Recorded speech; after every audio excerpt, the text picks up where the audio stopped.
ಶಿವಾಜಿ ಜಯಂತಿ ಮೆರವಣಿಗೆ ಸಂದರ್ಭದಲ್ಲಿ ಏನ್ ಗಲಾಟೆ ನಡೆದಿತ್ತು, ಕಲ್ಲು ತೂರಾಟ ನಡೆದಿತ್ತು. ಇದೇ ಪ್ರಕರಣಕ್ಕೆ ಸಂಬಂಧಪಟ್ಟಂತೆ ಪಂಕಾ ಮಸೀದಿ ಬಳಿ ನಡೆದಿದ್ದಂತಹ ಕಲ್ಲು ತೂರಾಟ, ಒಂದು ಗಲಾಟೆ, ಕಲ್ಲು ತೂರಾಟ, ಲಾಠಿ ಚಾರ್ಜ್ ಖಂಡಿಸಿ ಇವತ್ತು ಪ್ರೊಟೆಸ್ಟ್ ಮಾಡಲಾಗ್ತಾ ಇದೆ.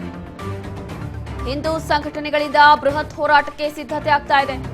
ಇಂದಿನ ಪ್ರತಿಭಟನೆಗೆ ಬಿಜೆಪಿ ನಾಯಕರು ಸಾಥ್ ಕೊಡ್ತಾ ಇದ್ದಾರೆ. ಶಿವಾಜಿ ಭಾವಚಿತ್ರ ಮೆರವಣಿಗೆಯ ಸಂದರ್ಭದಲ್ಲಿ ನಡೆದಿದ್ದಂತಹ ಕಲ್ಲು ತೂರಾಟ, ಅನ್ಯ ಕೋಮಿನವರು ಕಲ್ಲು ತೂರಾಟ ಮಾಡಿದ್ರು ಅನ್ನುವಂಥ ಆರೋಪ, ದೊಡ್ಡ ಮಟ್ಟದಲ್ಲಿ ಗಲಾಟೆ ಆಗಿತ್ತು. ಬಾಗಲಕೋಟೆ ಅಕ್ಷರಶಃ ಬೂದಿ ಮುಚ್ಚಿದ ಕೆಂಡದ ರೀತಿಯಾಗಿತ್ತು. ಅದಾದ ನಂತರ ಉದ್ವಿಗ್ನಗೊಂಡಿದ್ದಂತಹ ಬಾಗಲಕೋಟೆ ನಗರ, ಬಾಗಲಕೋಟೆಗೆ ಬಂದ್ಗೆ ಯತ್ನಿಸಿದ್ದಂತಹ ಹಿಂದೂ ಸಂಘಟನೆಗಳು. ಈ ವೇಳೆ ಪ್ರತಿಭಟನಾಕಾರರನ್ನ ಚದುರಿಸಲು ಲಾಠಿ ಪ್ರಹಾರ ಕೂಡ ಮಾಡಿದ್ರು ಪೊಲೀಸರು.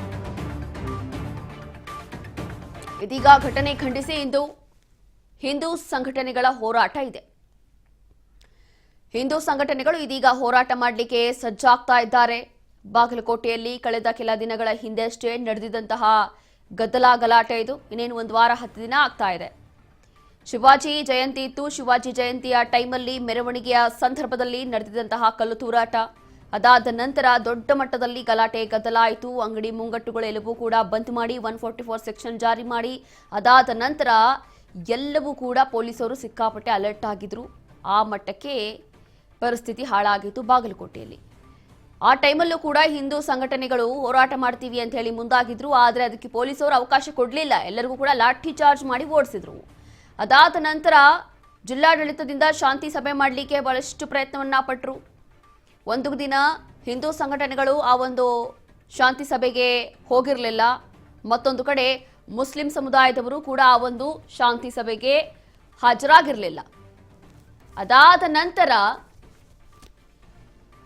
ಶಾಂತಿ ಸಭೆ ಕೂಡ ವಿಫಲ ಆಗೋಯ್ತು. ಇದಾದ ನಂತರ ಇದೀಗ ಹಿಂದೂ ಸಂಘಟನೆಗಳು ಹೋರಾಟ ಮಾಡಲಿಕ್ಕೆ ಸಜ್ಜಾಗಿದ್ದಾರೆ. ಹಾಗಾಗಿ ಇವತ್ತು ಪೊಲೀಸರು ಎಷ್ಟು ಮಟ್ಟಕ್ಕೆ ಅಲರ್ಟ್ ಆಗಿರ್ತಾರೆ, ಎಷ್ಟು ಕಟ್ಟೆಚ್ಚರವನ್ನ ವಹಿಸ್ತಾರೆ ಅನ್ನೋದು ದೊಡ್ಡ ಪ್ರಶ್ನೆ ಇದೆ. ಕಾರಣ ಇಲ್ಲಿ ಬಾಗಲಕೋಟೆಯಲ್ಲಿ ಈಗಾಗಲೇ ನಡೆದಿರುವಂತಹ ಗಲಾಟೆ ಗದ್ದಲ ನೋಡಿದ್ರೆ ಇವತ್ತು ಅದೇನೇನಾಗುತ್ತಪ್ಪ ಅಂತ ಅನ್ಸುತ್ತೆ.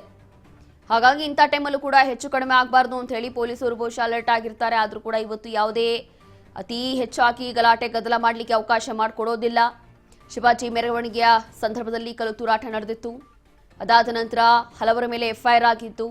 ಸುಮಾರು 7ರಿಂದ 8 ಜನ ಅರೆಸ್ಟ್ ಆದರೂ, ಎಫ್ಐಆರ್ ಕೂಡ ಆಯಿತು.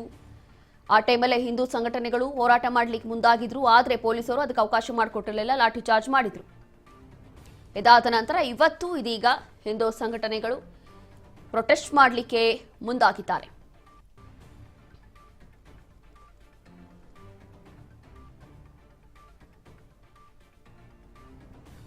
ಬಾಗಲಕೋಟೆಯಲ್ಲಿ ಇದೀಗ ಪ್ರತಿಭಟನೆಗೆ ಸಜ್ಜಾಗಿದ್ದಾರೆ.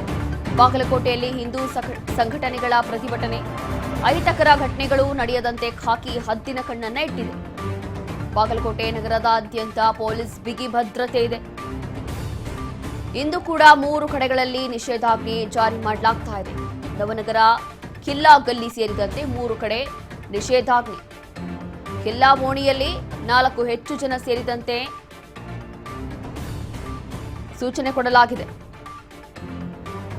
ಅತಿ ಹೆಚ್ಚಾಗಿ ಅಲ್ಲಿ ಜನ ಸೇರೋ ಹಾಗಿಲ್ಲ ಅಂತ ಹೇಳಿ ಈಗಾಗಲೇ ಅಲರ್ಟ್ ಮಾಡಿದ್ದಾರೆ.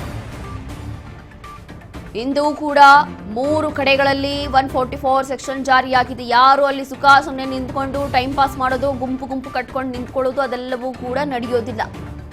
ಇಲ್ಲಿ ಕಿರಿಕೇನು ಆಗಬಾರ್ದು ಅಂತ ಹೇಳಿ ಈ ರೀತಿಯಾಗಿ ಪೊಲೀಸರು ಅಲರ್ಟ್ ಆಗಿರುವಂಥದ್ದು. ಬಾಗಲಕೋಟೆಯಲ್ಲಿ ಹಿಂದೂ ಸಂಘಟನೆಗಳು ಒಂದು ಕಡೆ ಪ್ರೊಟೆಸ್ಟ್ ಮಾಡ್ತಿದ್ದಾರೆ ಇವತ್ತು.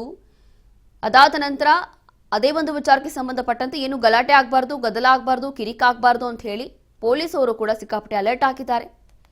ಬಾಗಲಕೋಟೆ ನಗರದಾದ್ಯಂತ ಪೊಲೀಸ್ ಬಿಗಿ ಭದ್ರತೆ ಇದೆ. ಇವತ್ತು 3 ಕಡೆಗಳಲ್ಲಿ 144 ಸೆಕ್ಷನ್, ನವನಗರ, ಕಿಲ್ಲಾ ಗಲ್ಲಿ ಸೇರಿದಂತೆ 3 ಕಡೆ ನಿಷೇಧಾಜ್ಞೆಯನ್ನು ಹೇರಿಸಲಾಗಿದೆ.